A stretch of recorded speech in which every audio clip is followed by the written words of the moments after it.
Səburimizin adını yaşadırlar. Belə atarlı olsun, bütün şəhidlərimizin adı belə yaşasın. Şəhidlər yaşayanda ölmürlər, unudulanda ölürlər. Şəhidlər yaşasınlar ki, yaşasın. Biz də təbrik edirəm bu ada görə, sağ olsunlar verdikləri ada görə. Çox sağ olsun.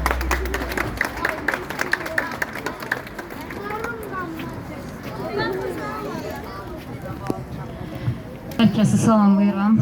İlk öncə müəssisəyə təşəkkür edirəm dəvəti üçün. Mən bir pedaqoq kimi çox sevinirəm ki, iki adım tandemi, ALP tədris mərkəzi və bu tədris mərkəzinin məhz şəhidimizin adına verilməyi uşaqlarda başqa bir məsuliyyət hiss elətdirəcək. Yəni düşünürəm ki, onlar bunun fərqində olacaqlar ki, hansı məsuliyyəti daşıyırlar. Həyəcanlıyam həqiqətən. Həqiqətən bu məsələyə çox sevinirəm və dəyərli qonaqlarımız, xüsusilə deputatımızın bugünkü burada iştirakını alqışlayıram. Sadə İmayı, çox sağ olun, var olun və gələn qonaqlara da minnətdaram və Elnara xanım bir şey qeyd eləmək istəyirəm. Bu 5 il ərzində, artıq 5-ci il dönümü gəlir, 44 günlük müharibənin yorulmadan, həqiqətən yorulmadan yanımızda olan bax bu yoldaşlara mən xüsusi təşəkkür edirəm. Sabahı İnanmalı.az saytının rəhbəri Samir bəyə minnətdaram. Bu yoldaşa DTV-nin əməkdaşı Elbrus bəyə səhv eləmirəmsə minnətdaram.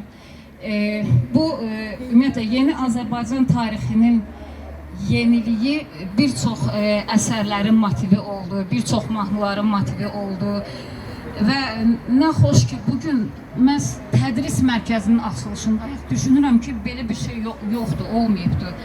Bu ilkdir, mənə elə gəlir, şəhid adına verilən tədris mərkəzi.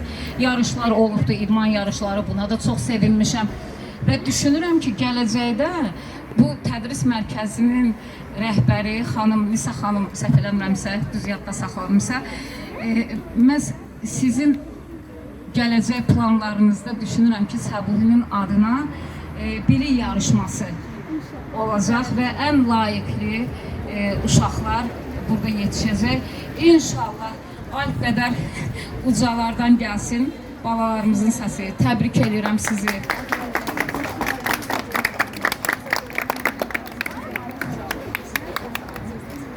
Burada bütün məclisimizi, tədbirimizi 5 ildə artıq biz dəyərli qardaşımız Teyib qardaşımızla, yəni onun aparaturası olmasa nə müğənni, nə biz sözümüzü deyə bilmərik, xalqa çatdıra bilmərik və eləcə də bizi çəkib paylaşan jurnalistlərimizə, Samir qardaşımıza, SMTV kanalının rəhbərinə, Sabaha İnanla Namiq bəyə, bütün jurnalistlərə və tədbirimizi gəlib canlandıran, onların şəhidlər haqqında nəğmələr oxuyan, vətənpərvər nəğmələri oxuyan müğənnilərimizə, incəsənət ustalarına öz təşəkkürümüzü bildiririk.